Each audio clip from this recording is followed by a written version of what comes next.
نحمده ونصلي على رسوله الكريم اما بعد فاعوذ بالله من الشيطان الرجيم بسم الله الرحمن الرحيم السلام علیکم ورحمۃ اللہ وبرکاتہ رب اشرح لي صدری ويسر لي امری واحلل عقدۃ من لسانی یفقہوا قولی۔ سورۃ البقرہ آیت نمبر 11 تا 13۔ سب سے پہلے آپ کو تھوڑا سا پس منظر بتائیں گے۔ سورۃ الفاتحہ میں ہم نے 3 قسم کے گروہوں کے بارے میں پڑھا تھا۔ ایک وہ گروہ جو انعام یافتہ ہے، جن کے پاس علم بھی آیا اور انہوں نے اس پر عمل بھی کیا۔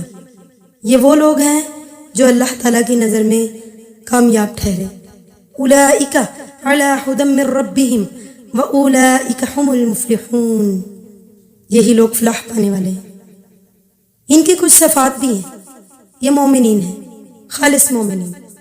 ان کی کیا صفات ہیں؟ کہ اقامت صلاۃ ان کی زندگی میں، اور یہ صدقات خرچ کرتے ہیں اور زکوٰۃ ادا کرتے ہیں، اللہ پر ایمان لاتے ہیں، آخرت پر ایمان لاتے ہیں۔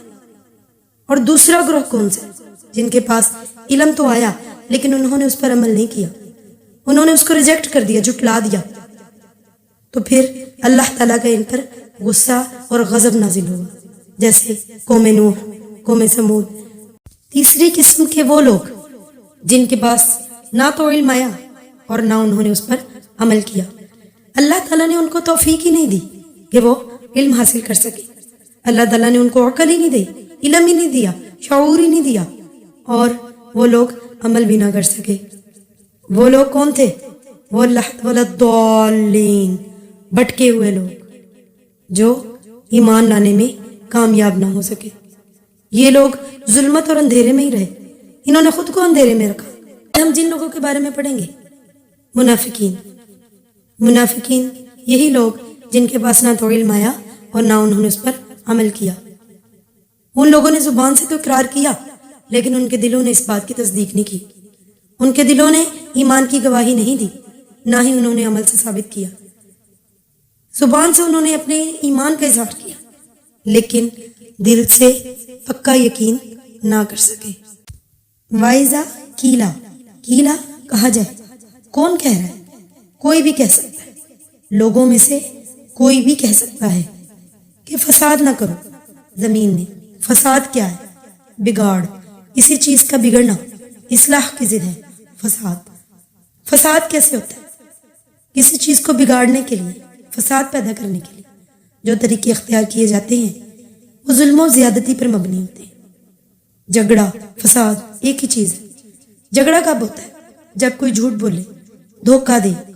جھگڑے کا سبب ظلم، زیادتی، دھوکہ، فریب۔ اور فساد کا ایک اور سبب گناہوں کی کثرت۔ جب گناہوں کی کثرت ہو جاتی ہے کسی بھی معاشرے میں تو وہ معاشرے کے بگاڑ کا سبب ہوتا ہے۔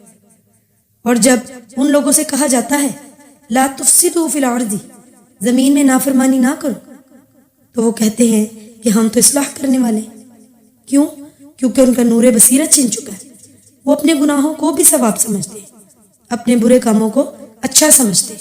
سورۃ الکہف میں ہے قل هل ننبئکم بالاخسرین اعمالا الذین ضل سعیہم فی الحیاۃ الدنیا وهم یحسبون انہم یحسنون صنعا۔ ترجمہ، کہہ دیجئے کہ ہم بتائیں تم کو اعمال کے اعتبار سے سب سے زیادہ خسارے میں کون لوگ ہیں؟ یہ وہ لوگ ہیں جن کی ساری کوششیں دنیا کے لیے گم ہیں اور وہ سمجھتے ہیں کہ وہ بہت اچھے کام کر رہے ہیں۔ یہ لوگ سب سے زیادہ خسارے میں ہیں۔ اس سے یہ ثابت ہوا کہ اپنے غلط کاموں کو اچھا سمجھنا بھی فساد ہے۔ منافقین زمین پر فساد پھیلاتے ہیں۔ لا تفسدوا فی الارض یعنی زمین میں فساد نہ کرو۔ زمین پر کون رہتا ہے؟ انسان۔ تو وہ کیا کرتے ہیں؟ کس طرح فساد پھیلاتے ہیں کہ انسانوں کے درمیان لڑائی جھگڑے کراتے ہیں۔ کس طرح؟ لگائی بجائی، ادھر کی بات سنی ادھر کر دی، ادھر کی سنی آگے کر دی۔ اور جب ان کو آگاہ کیا جاتا ہے کہ ایسا نہ کرو تو وہ کہتے ہیں کہ ہم تو بڑے خیر خواہ ہیں۔ آپ کی نظروں میں بھی ایسی کئی مثالیں ہوں گی کہ بڑے بڑے خاندانوں میں کچھ لوگ یہی کام کرتے ہیں۔ انہیں لڑوانے کے لیے، اور جب انہیں احساس دلایا جائے تو اپنی غلطی ماننے کی بجائے ناراض ہوتے ہیں اور کہتے ہیں ہم تو سمجھا رہے تھے، خبردار کر رہے تھے۔ کچھ لوگ ہوتے ہیں ایسے جو ہر وقت لوگوں میں عیب تلاش کرتے ہیں، ان کی کمیاں، ان کی کمزوریاں تلاش کرتے ہیں، ان پر فتوے لگاتے رہتے ہیں۔ وہ کیوں ایسا کرتے ہیں؟ کیونکہ ان کے دلوں میں بھی بیماری ہے۔ جس شخص کا دل بیمار ہوتا ہے، اخلاقی طور پر، ایمانی طور پر، اس کی اخلاق، عادات، ہر چیز کے اندر بگاڑ پیدا ہو جاتا ہے۔ وہ ہر وقت لوگوں کی غلطیوں کی طاق میں رہتا ہے کہ کب مجھے کوئی کمزوری ملے کسی کی، میں اس کو نشر کروں اور اس کمزوری کی وجہ سے اس اگلے بندے کو بلیک میل کروں۔ اور پھر ان فتوے لگانے کا نتیجہ کیا نکلتا ہے؟ لڑائی جھگڑا۔ شوہر اور بیوی کے درمیان جھگڑے کس وجہ سے ہوتے ہیں؟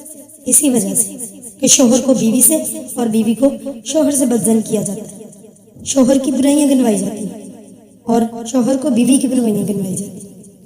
اور اگر ان سے کہا جائے کہ یہ نہ کرو تو وہ کہتے ہیں کہ ہماری نیت خراب نہیں تھی، ہم تو صلح کروا رہے تھے، ہم تو بہت خیر خواہ ہیں، ہم تو سمجھا رہے تھے۔ یہ بے شعور لوگ ہیں، انہیں نہیں پتا کہ ان کی اصلاح کا طریقہ کار غلط ہے اور یہی بگاڑ لا رہا ہے۔ لہٰذا کبھی بھی کسی کے خلاف بات کرنے سے پہلے ہم لوگوں کو بھی سوچنا چاہیے کہ کیا ہمارا مقصد اصلاح ہے یا کچھ اور۔ آیت نمبر 12، الا سن رکھو، سنو، خبردار ہو جاؤ، انہم بے شک وہ، ہم وہی، المفسدون فساد کرنے والے ہیں، وا اور، لیکن لا لیکن، لا نہیں، یشعرون شعور رکھتے۔ اس آیت میں اللہ تعالیٰ خالص مومنوں کو خبردار کر رہے ہیں کہ یہی لوگ فساد کرنے والے ہیں، لیکن وہ سمجھتے نہیں، انہیں نہیں پتا کہ ہم لوگ کیا کر رہے ہیں۔ منافقین کے اندر سب سے بڑی خرابی، سب سے بڑی کمی ان کی لاشعوری، ان کی ناسمجھی ہے، جس کی وجہ سے بگاڑ پیدا ہو رہا ہے۔ اور اس ناسمجھی کا علاج کیا ہے؟ کہ علم حاصل کیا جائے، علم کی مجلس میں بیٹھا جائے، قرآن کو سنا جائے اور قرآن سے روشنی حاصل کی جائے، کیونکہ قرآن ہدایت کا سرچشمہ ہے۔ اس آیت میں بھی اللہ تعالیٰ 3 تاکیدیں کر رہے ہیں۔ الا سنو، خبردار ہو جاؤ، انہم بے شک وہ، دوسری تاکید، ہم وہی، یعنی 3 دفعہ بات پر زور دیا گیا کہ وہ کیا ہے؟ فساد کرنے والے، تمہارے دشمن، ان سے بچ کر رہو۔ ایک مومن جو خالص مومن ہے وہ بھولا بالا تو ضرور ہوتا ہے، لیکن وہ صاحب بصیرت ہوتا ہے، صاحب فراست ہوتا ہے، وہ ہر ایک کے رویے کو سمجھتا ہے، ہر شخص کی حقیقت سے وہ آگاہ ہوتا ہے، لیکن وہ بد اخلاق نہیں ہوتا۔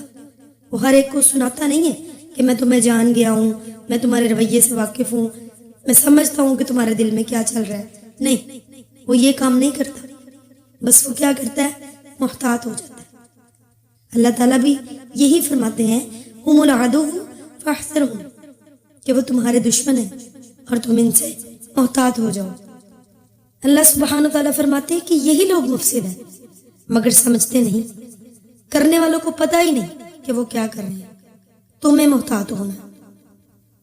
آیت نمبر 13، وَإِذَا، اور جب، قیل، کہا جاتا ہے، لہم، انہیں، آمینو، ایمان لے آؤ، کما، جیسے، آمن، ایمان لائے، الناس، لوگ، قالو، وہ کہتے ہیں، انؤمن، کیا ہم ایمان لے آئیں، کما، جیسے، آمن، ایمان لائے، السفہاء، بے وقوف، الا، سن رکھو، خبردار ہو جاؤ، انہم، بے شک وہ، ہم وہی، السفہاء، بے وقوف ہیں، ولیکن، اور لیکن، لا یعلمون، علم نہیں رکھتے۔ اب جو منافق ہیں وہ خالص مومنوں کو وہ لوگ جو حضرت محمد صلی اللہ علیہ وآلہ وسلم پر ایمان لے آئے انہیں بے وقوف سمجھتے ہیں۔ سفیہ، سفہا سفیہ کی جمع ہے، اور سفیہ کا کیا مطلب ہے؟ کم عقل، بے وقوف۔ اور انؤمن، کیا ہم ایمان لے آئے؟ یہاں پر جو حمزہ ہے وہ سوال کے لیے نہیں، کوسچن کے لیے یوز نہیں ہو رہا، بلکہ وہ تحقیر کے لیے، توہین کے لیے استعمال ہو رہا ہے، کہ وہ پوچھتے ہیں کہ کیا ہم اس طرح ایمان لے آئیں جس طرح کے بے وقوف ایمان لے کر آئے، کہ وہ مومنوں کو بے وقوف سمجھ رہے ہیں، انہیں کم عقل سمجھ رہے ہیں، انہیں نادان سمجھتے ہیں۔ کیوں؟ کیونکہ خالص مومن اپنا تن من دھن اللہ اور اس کے رسول کے لیے قربان کرنے کو تیار رہتے ہیں، مگر منافق اللہ اور اس کے رسول کی بات صرف دنیاوی فائدوں کے لیے کر رہے تھے۔ ان کے خیال میں اللہ اور اس کے رسول کا نام اس لیے نہیں لیا جاتا کہ انہیں کچھ دینا پڑے، وہ تو اس لیے لیا جاتا ہے کہ ان کے نام پر کچھ لے لیں، کچھ حاصل کر لیں۔ ان کے خیال میں ایسا اسلام جس میں کچھ دینا پڑے، کچھ خرچ کرنا پڑے، قربانی کرنی ہو، نماز پڑھنی ہو، صدقات دینے ہوں، یہ تو بہت نقصان کی بات ہے، کیونکہ اتنی مشکل سے کمایا ہوا پیسہ صدقات میں دے دیں اور اٹھیں، محنت کریں، 5 وقت کی نماز ادا کریں، تو اتنی محنت ہم کیوں کریں؟ دنیاوی فائدے کے لیے وہ محنت کرتے ہیں، ہر وقت محنت کریں، دنیا کے حقیر فائدے کے لیے، عارضی فائدے کے لیے، اور دائمی فائدہ انہیں نظر نہیں آتا۔ یہی تو علمی ہے، کم علمی ان کی، یہی کم علمی ہے منافقوں کی، کہ انہیں پہچان نہیں ہے۔ اللہ تعالیٰ نے ان کو شعور ہی نہیں دیا۔ شعور کیا ہے؟ کسی چیز کی گہرائی میں جانا۔ ان کے اندر اتنی توانائی نہیں ہے، ان کے اندر اتنا علم ہی نہیں ہے، اتنی عقل ہی نہیں ہے کہ وہ کسی چیز کی گہرائی میں جا کر اس کا اندازہ لگا سکے۔ اللہ تعالیٰ نے ان کو اتنی پہچان ہی نہیں دی کہ وہ پہچان سکیں کہ کون سا فائدہ عارضی ہے اور کون سا فائدہ دائمی ہے۔ وہ اپنا کچھ بھی اسلام کے نام پر دینے کو تیار نہیں۔ تو اللہ تعالیٰ فرماتے ہیں الا سن رکھو، بے شک وہی بے وقوف ہے لیکن علم نہیں رکھتے۔ وہ مومنوں کو بے وقوف سمجھتے تھے لیکن وہ خود بے وقوف تھے، وہ اپنے لیے جہنم بھیانک انجام خرید رہے تھے، اور وہی اپنے سب سے بڑے دشمن